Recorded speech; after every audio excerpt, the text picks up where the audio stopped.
Now, the Constitutional Review Committee kick-started public hearings into provinces across South Africa to engage communities in the review of Section 25 of the Constitution.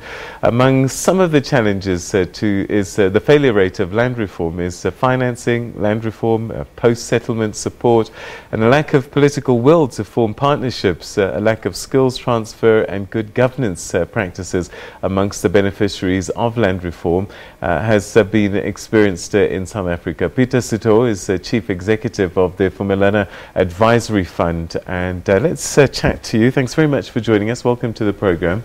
Thanks, Peter. Thanks for having me. All right, so there's this extensive exercise that's taking place now, land reform, finding the best way to do it.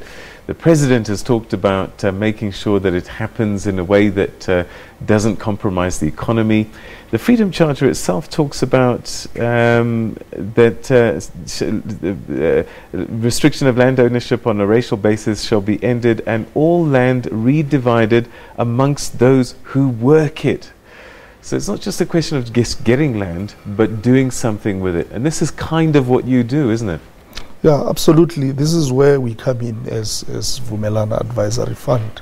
I mean, our role is really to assist beneficiaries of land reform to develop their land. I mean, we do that through funding what we call transaction advisory services, essentially to assist them to mobilize private investment so that they can put their land into productive use. Our main focus is really to make sure that we can create much needed jobs, we can have skills transference to our people, and an income generation really for the communities. All right. You've seen a lot of communities get land, and what are typically some of the challenges and the problems that they've needed to overcome for it to be useful, and that it isn't just a piece of land in the end of the day? Well, the reality of the situation is at the point when the land is transferred to the community, they don't have the requisite skills to actually run the land, to actually put the land to productive use. They also do not have access to finance, you know. Now, which is where we are coming in as Vumelana, having realized some of the practical challenges that communities are facing. We've sort of come in with some interventions to make sure that we can assist them with mobilizing private investment. We are aware that we cannot all rely on government to actually perform this function. Hence, our approach in actually mobilizing, or rather structuring, what we call community-private partnership, essentially bringing in private investors to the table because they've got the necessary skill set to actually run the businesses. They've got access to capital. They also have access to markets. All right, so by the time you get involved, land has been given to communities. What do you think needs to happen in the steps before that's different? Then this is what's being discussed at the moment. Are there things that you think that could happen even before people like you get involved that make the process of the day that you'd get the land much easier going forward? Well, there are a number of things that I think needs to be put in place before land could be actually transferred. You know, one, I think it is important firstly to do an assessment for the community to check, to do a needs assessment. For example, who are these communities? Do they have the necessary skill sets, etc.? And also to do an assessment on the land. For example, to say if you give them the land, what is it that this land can be used for? You know, if there's if there are existing businesses, for example, and people are employed, because remember, part of the challenge with the challenges that we've witnessed with land reform thus far is the fact that at a point when land is transferred, some people have actually lost jobs.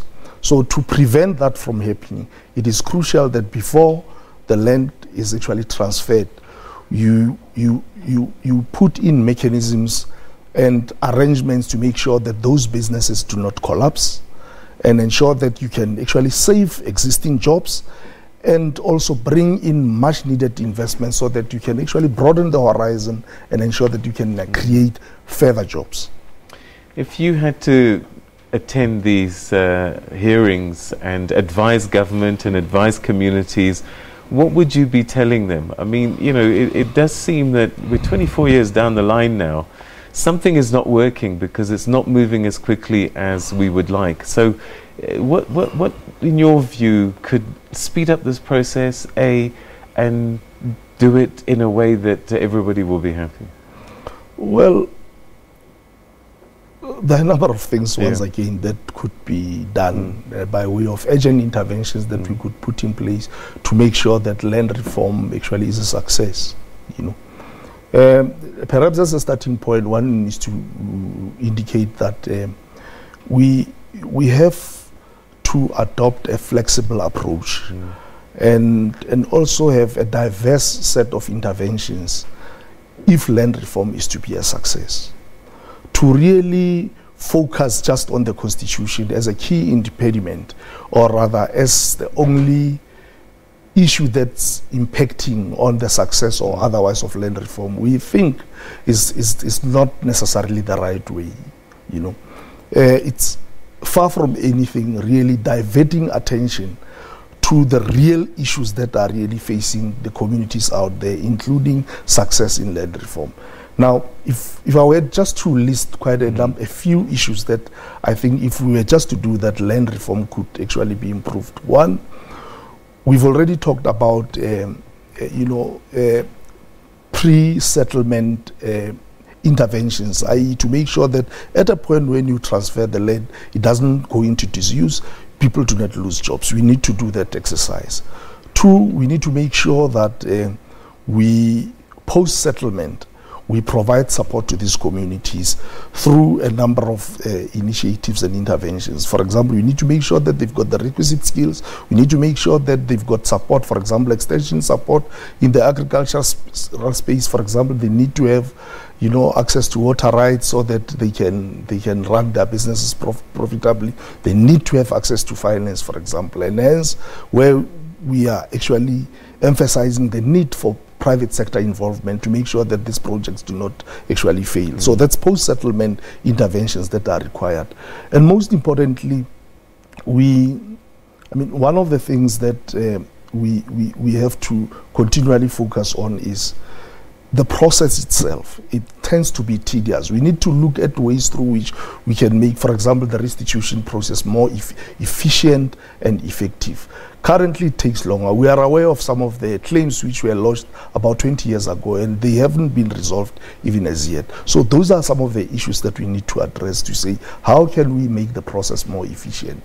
For example, you've got your large claims where you find that there are thousands of people who are employed. If it takes much longer to resolve such claims, you run the risk that those priceless assets are likely to disintegrate. You run the risk that people are likely to lose jobs. So you need to make that process more efficient. Fourthly, you need to make sure that you